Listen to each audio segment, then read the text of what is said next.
This is one of the most relatable videos I would ever make. I feel like everyone, especially women, more so Black women, because that encompasses most of the friends I have had horror stories. Hi guys, welcome back to my space. I am so happy to have you.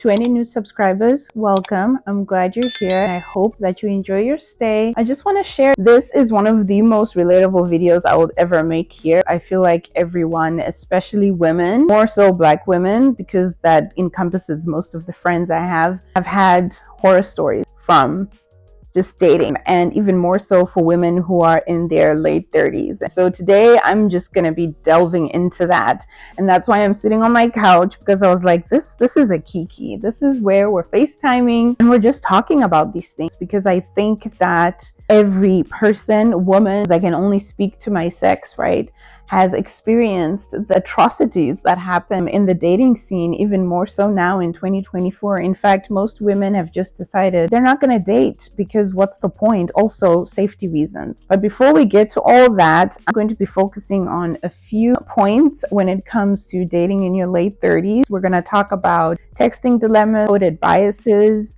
We're going to talk about expectation, nonverbal communication, and we're going to talk about dating apps in general, because that's where it all starts, right? I feel like navigating dating in your 30s has become like a hustle. It's an extreme sport, right? We're facing the swiping, the biases, the burdens of having to talk to someone and trying to make a good impression, but it's not really hitting the way it's supposed to. Something that I've noticed is with popular dating apps like Bumble, Tinder, Hinge, Match.com, if people are still using that, there's always these unwritten rules, unwritten expectations that no one really talks about. We all know that they're there.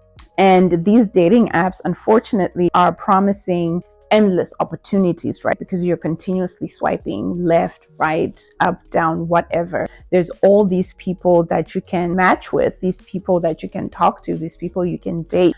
But these dating apps don't give you the reality, especially for people who are in their mid to late 30s, early 40s, on how it's completely different when it's on dating apps. I think that I have seen through the conversations that I've had with friends and acquaintances how there seems to be a lot of things that people are struggling with, especially Black women, when it comes to dating later on in life.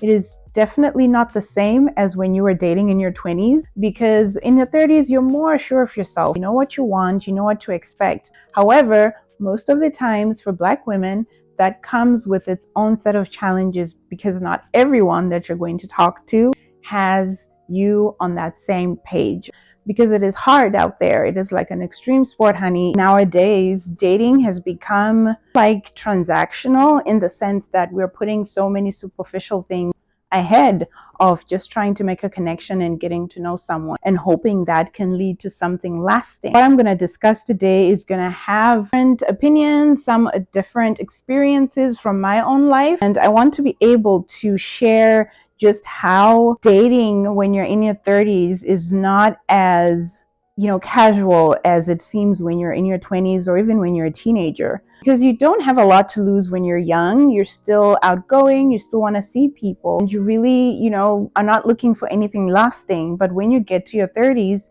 you want to slow down a little bit and you want to find yourself with people who meet you at your level, that you can kind of go through life together. Ultimately, you're looking for companionship, and how we can all navigate together, as in, I'm going to give you some tips that I have seen have either worked or something that I would expect to see in a partner or a potential partner. So I want to start with like a little experience, if I can go there.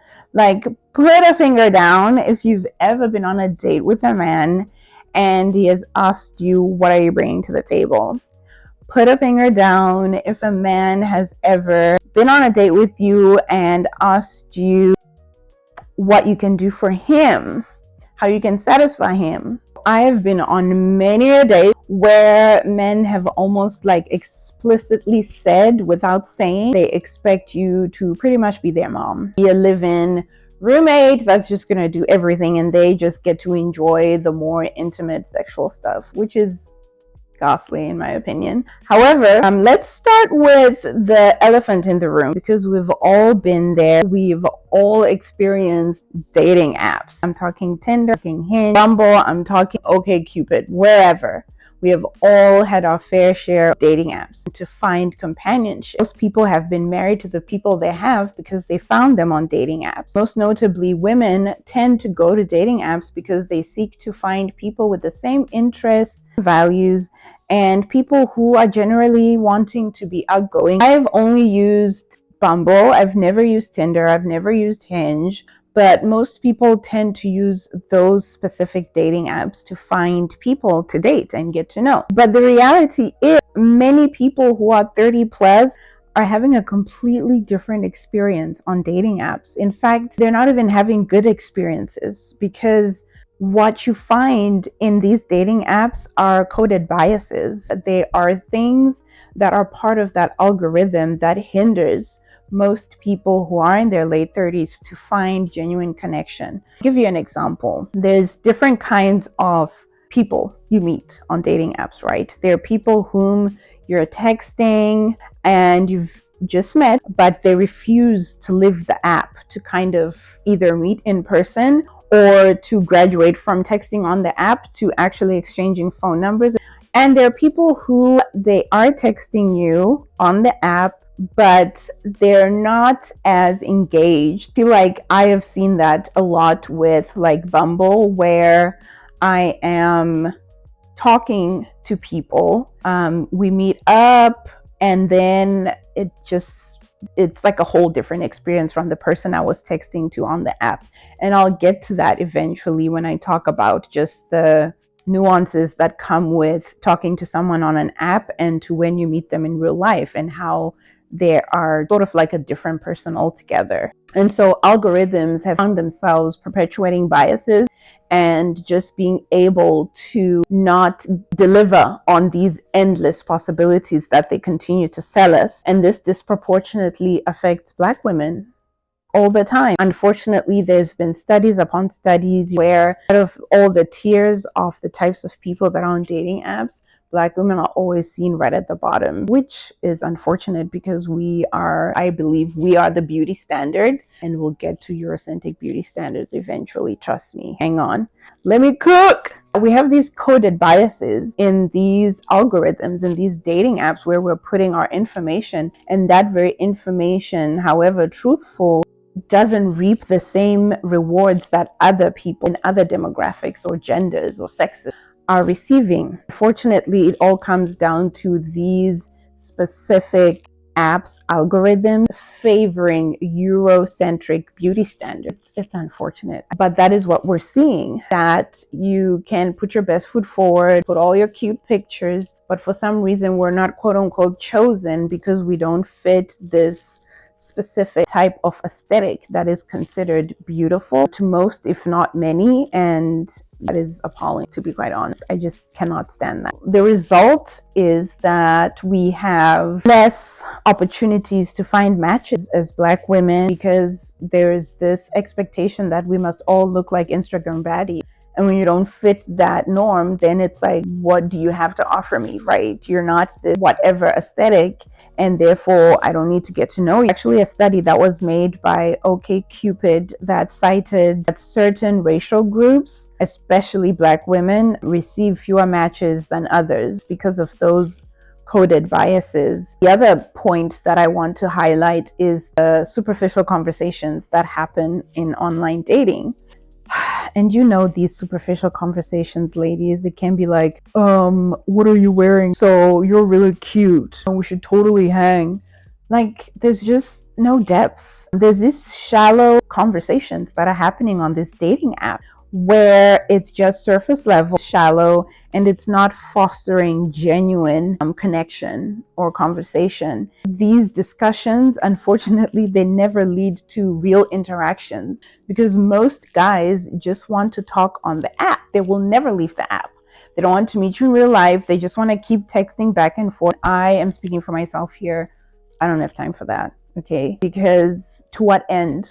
I think 9 out of 10 times, we people who are in their late 30s, early 40s, people who are just much older, more mature, we struggle to find connection because there's so many superficial conversations that are happening on these dating apps that we unfortunately do not subscribe to because we have a sense of self. We have reached a point in our lives where we don't want to waste time, but at the same time, we want to make connection, and it's sifting through all that BS. And then there's always this thing where you're like, okay, this person looks good.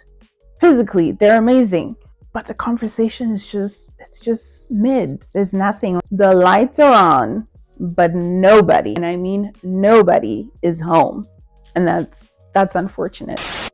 On over the dating apps, the coded bias, the swipes, the burden, all of that, honey. Now we're going to get to the non-verbal expectations and their impact when it comes to dating. The first one I want to delve into is the silent pressures, where these are often non-verbal expectations at this stage of dating. The general expectation is that commonly that people in their late 30s are like people who quote unquote have everything together, right? Finances, your emotional well-being, your mental health. You should just have your shit together, for lack of a better word.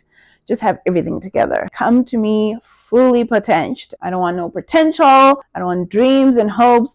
I want action. I want to see what you're doing. That is what is expected of people around this age group. Those silent pressures can sometimes hinder people from finding true connection because society is letting us move these things forward, that not everybody falls under that category. I think that can also seep into spiritual expectations, mental acuity, financial stability, where people that you're meeting are trying to count your money before they get to know you. They want to know what you're bringing to the table. I think it's definitely nuanced because there's some people where they have the drive, they have the willingness to just, go get stuff done, but they're lacking in other areas. So there's always this expectation. That's why I guess they're silent pressures, because no one's saying it out loud, but we're all thinking it. Even when you're friends, when you tell them of the person you're dating, they want to know what this person is bringing to the table. Are they adding value to your life? And the second thing would be, the impact. What are the impacts of these conversations? Are they authentic? What are we learning from one another? I think society, again, wants us to be perfect versions of ourselves, right? We can't, bring all our red flags in bag when we start talking to someone. So everyone is bringing their best self to dating, whether it's online or in person. 9 out of 10 times, you are saying so much without even using words. Body language during dates. What are your expectations? Financial? Are we doing 50-50?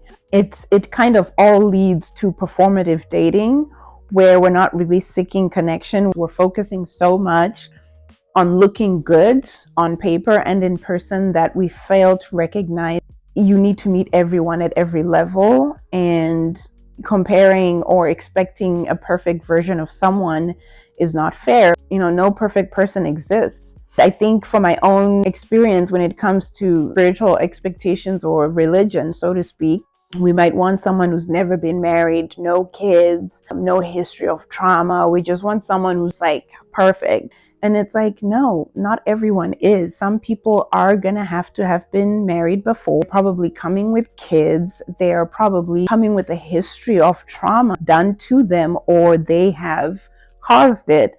We have to find compassion, but at the same time, we have to keep our eyes open. We have to be smart how we're approaching these decisions.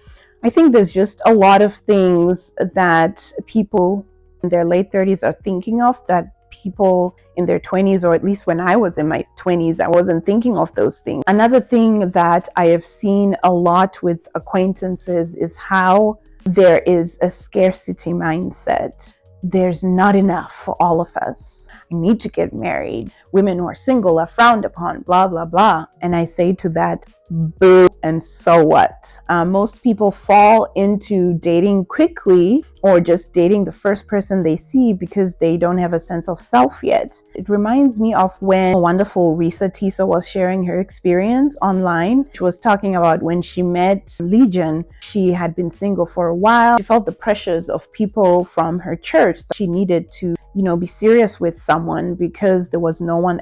And I think that's women, we can find ourselves falling trapped to, where We feel that there's not enough time, therefore I must say yes to whatever comes. We forget to check all these other things because we're trying to keep up with the Joneses. We're trying to have this facade. Our fertility clock is running out. We think we can't build a life with someone later on in life. And I think that's just a farce. When it's your time, it is your time. I feel like we get pressured into that feeling of scarcity that we find ourselves just jumping in without considering all these other things, and that's unfortunate. The topic of expectations, another thing I wanted to add on is race and the nonverbal expectations that come with that, because as Black women, there's continuous layers, continuous hoops that we have to jump through, and expectations that we have to adhere to, that often there's an added burden, whether it's stereotypes or societal perceptions. Give an example. There was this guy I was dating many years ago,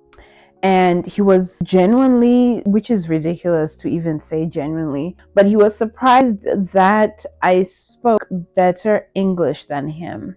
Baffled. He was of Caucasian descent. Granted, I will speak better English than you because I read books, physical books. No shade to audiobook girly, okay? No shade. I prefer to hold and touch and write in my book. Anyway, he was just like so surprised that I had a good rapport with people, that I was sociable, charismatic, personable. His perception of Black women, don't know if it was because of the Black women he had dated before, I can't speak to that, but he was just so surprised that I was quote unquote more put together than him.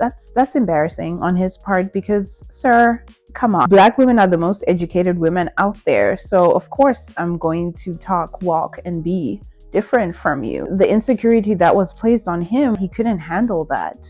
He didn't like his words that I was more popular than him. So you see, this is already the horror movie. Girl, I ran because we're not together. That's some of the things where Black women, we have to constantly be perfect. Like that monologue in Scandal. Did I not raise you for better? How many times have I told you you have to be what? You have to be what? Twice. What? Twice as good. Twice as good as them to get half of what they have. Have to be twice as good to get half. And because of that, sometimes Black women, we may feel that we work harder to be seen for who we are. And to be quite honest, we're not a monolith. The more of us in our differences, the better. There are so many things that you have to kind of jump through. The third thing I wanted to talk about is the horrible texter syndrome. Yeah, we all know that person. Where there are some men who make no effort in life in general. They don't feel like they have to. What I need us women to understand and remember in our heart of hearts is men will show you who they are all the time. They will tell you who they are. We need to understand and listen intently to what they're saying. Effort has to be made. You can tell when someone is interested. I'm sorry, if there's no effort, bye-bye. Nuanced dynamics. There are sometimes men who are boring texters. They suck. Hence the horrible texter syndrome. But when you meet them in person, they're charming, they're personable. It's almost like texting is not their jam. They somehow are dry texters. They leave women feeling confused about where they stand. That's what we're trying to avoid. I don't know where you stand. I don't know if you're just a horrible texter. I don't know if you're just ghosting me because you generally don't want to continue getting to know me, or you just prefer to see me in person. This is where sometimes when you're in your late 30s, you're expecting communication. Not a lot of people like to communicate. I see it even more now sitting on my communication degree, where I'm not patient with people. I'm like, communicate! Just say something. As long as you are expressing where you stand, the other person doesn't have to be confused, because confusion causes chaos and resentment, and someone's going to get hurt if there's no communication. And then there are guys who just are a whole other level, giving you so many compliments. They want to talk to you all day, every day. Red flag, run quickly. Because what are you doing? Relax, calm down. And for some women, they like that. They like the love bombing. I personally, no. I'm a Scorpio, no. Calm down. So there's that.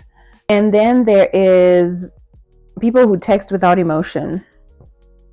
it's just tepid. They don't match your energy. They are not consistent. They are not asking you questions. They're not showing interest. That's what really it is. Anyone who's in their mid-30s or late 30s or early 40s, no one has time for that.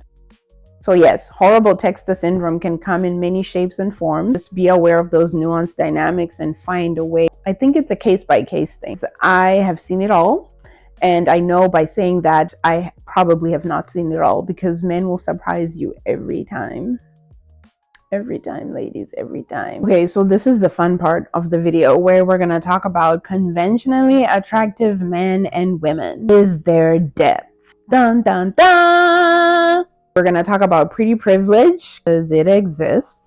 I've kind of known it was there, but I didn't know that's what we call it. Pretty privilege is a real thing, and it's become more of a conversation now, where people are starting to speak out about it. Whether the people who are conventionally deemed as attractive, men or women, are sharing their experiences. You will find yourself having to deal with this, whether you're the conventionally attractive man or woman, or you're not deemed, the beauty standard. There's a lot of ways you can experience the nuances of pretty privilege. Pretty privilege is pretty much like sometimes conventionally attractive women or men. Often, most of those interactions can find themselves often lacking in depth. You wouldn't know until you meet someone who's not. And so there are some studies that have been done that explain the psychological science behind it, where people believe attractiveness can lead to a focus on appearance, but also it derails emotional connection, where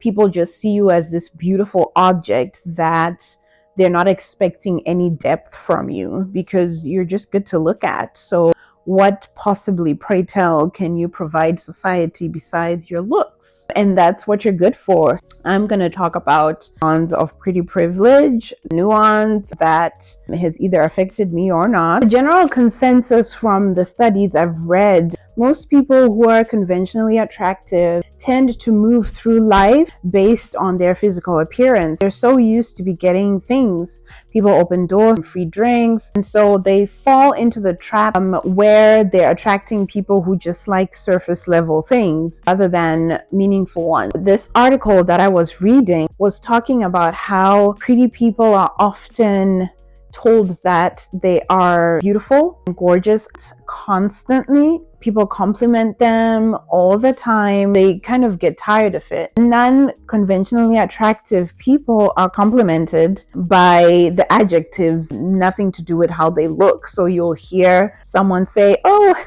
you're so smart, you're so talented, you're so creative, oh, you're so sweet, you are a good singer, so clever." It's never, "You're so beautiful." It's always adjectives of things you do, not what you look like. And on the flip side, pretty people are receiving the oohs and the ahs. Both parties can be experiencing cons and pros, and can be disadvantaged when it comes to finding connection. The con of pretty privilege is that it falls under the assumption of you're confident even though you're not, because you look pretty. So people think that you're not really deep, like there's nothing of depth that can come from you. So we surprise people when we're beautiful, smart, funny, talented, intelligent, all these things. It's like people are glitching because they can't fathom you have all these things working for you. And that's how sometimes, you'll be dating someone and they try to humble you, which is sad because it never works, especially if you're self-assured and know that you are a baddie. They try and humble you, and it's like, sir, you're like a 2, okay? And you're trying to match my 10. I was talking to a friend of mine. We were discussing how if a man is conventionally attractive, us women tend to gravitate towards that man, right? Because they look good. We want to get to know them. 9 out of 10 times, those men are pretty shallow, duds pretty much, because all you have going for you is looks. I'm not saying all men. Most men who are attractive, conventionally attractive, or deemed so by society, because society is very superficial, they start talking and we're like, it's not matching. It's just interesting how pretty privilege has got us in a chokehold right now. Nowadays, especially, it's not what you know, it's mostly how you look. People will even listen to the most bigoted individual just because they look good. But if someone is not conventionally attractive and they're speaking the truth and they know what they're talking about, people don't pay attention because you're not good to look at. And it's like, that is such a shame on us as a society. But I don't want to just talk about negative things, because there are some good dating experiences I've had and other women have had, I'm sure, where you can tell this is a walking, talking green flag. Some of the ways you can tell that I've seen women talk about online from their own experiences is, a man who balances communication with you. It's not one-sided. You're not the only one talking to them. They're talking to you too. They're expressing themselves openly and they're matching your energy. Another thing is, when you're around them or when you're talking to them, you don't feel the need to hide yourself, who you are as an individual, your essence, what makes you you. You don't have to hide or have to put up a facade with them, because they have created an environment where it is safe enough to be yourself. You don't feel like you're being judged. Another good thing to show someone is putting in effort is them asking you questions and wanting to get to know you. These are questions where they actively want to get to know you and the type of person you are. Another one is, you're not the only one starting the conversation. They are initiating, you're initiating. Effort, for lack of a better term, it's effort. I think sometimes because we are living in this superficial type society, we fail to recognize when someone is actually putting in genuine effort. In our 30s, late 30s, early 40s, there are so many ways, there's so many dating experiences we've had to get to this age and stage of our lives where the bare minimum that would make us happy is just effort. Are you even trying? Are you willing to match what's in front of you? Are you willing to show that you are wanting the same things? And I think because minimal effort has been praised so much, most women are not even expecting effort at this point, because it's just so normalized that you don't have to do anything. Effort is very much needed, and if anything, it should be intentional. Because it shows that this person wants to get to know you, this person is interested, and this person is a huge green flag. And that's what we want, right? That's what we want. Green flags all the way. So in conclusion, to keep it on a positive note on dating and just like the good things, because I'm not here to say that we should all not date. We all have our preferences, and people are allowed to make choices that are best for them. But if you do want to continue dating, either finding people on apps, community activities, running groups, any way you want to meet people, just be cognizant of some of the challenges or some of the benefits of these things. When you're in your 30s, the advantage that you have is exactly what you want, because you've had enough life experiences and dating experiences where you now know what you don't like. You can spot red flags. At least we hope you can. You can spot red flags a mile away. You know what you want. You are not going to let anyone play in your face. And so that already works in your favor before you even meet anyone. Those are the things that are going to help you as you navigate dating and as you try and make connections with people. So some of the tips that I found online, because I am not here to be a relationship advice person, that is not my bag. I did a little research to find some of the things that most people believe are the baseline things you can look out for to know that I'm going to get good experiences. So the first one is learn early to set boundaries. In terms of texting and communication, don't be afraid to ask more in-depth conversation on apps. I'm actually going to share a video before I continue of a creator online on TikTok that I found, and she shared some really poignant things that you can use when you are getting to know someone that can help you create meaningful connection. She said that, these are some of the ways where you can make connection, instead of those shallow conversations I was talking about. Your favorite color, what's your favorite movie? Boo, tomato, tomato, tomato. This is more things that can actually be beneficial. Message from a psychologist if you're dating. If you're single and you're looking for a relationship, messages for you. Stop asking these people, he, she, they, about their middle name. It doesn't matter. Their favorite color, I could not possibly care less. Town they grew up in, Ask them about their biggest disappointment and how they handled that. Ask them about coping skills that they use. And then if they have a question about what coping skills are, write that down. Ask them about their goals for themselves. It's August, right? Ask them how they would know that this year has been successful for them. Ask them what their definition of success is and failure. Ask them what their relationship with their caregivers or parents were. What are they? Ask them about abortion and civil rights in the Supreme Court, but please don't act like you care about the middle name. It doesn't matter. They could change it tomorrow. Lastly, be aware of the biases in dating apps, but don't let them define your worth. Because I know that when you're on these dating apps, everybody is looking like some finance bro 6'5", right?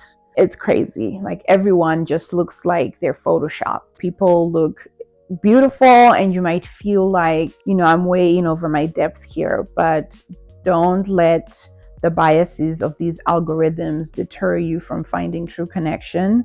And you must realize that what you see on social media shouldn't define who you are, because everyone is putting their best foot forward on social media. Most people are not giving us everything. They're giving us the exciting times, the fun times. No one is really giving us the raw experiences they're having, because everyone wants to be perceived as if they have it together. I appreciate people who are vulnerable online. I really do, because it helps me realize that, I'm not alone. When I was going through this journey of having to get my fibroids taken out, where I found community and comfort was finding other Black women online who had gone through the same thing and who had been vulnerable enough to share their experiences. And that helped me in my own experience to be able to find the courage to go through what I was going through. And so don't let the algorithms define who you are or make you change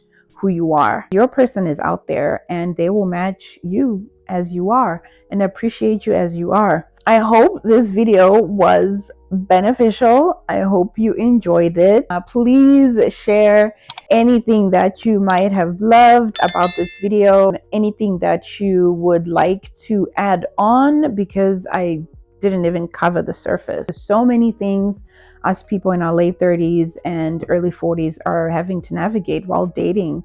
And so I want to hear everyone's 2 cents. Please put it in the comments. The resources and studies are going to be in the description, because we don't just talk out of our, out of our asses here. Okay. I just want to say that, what?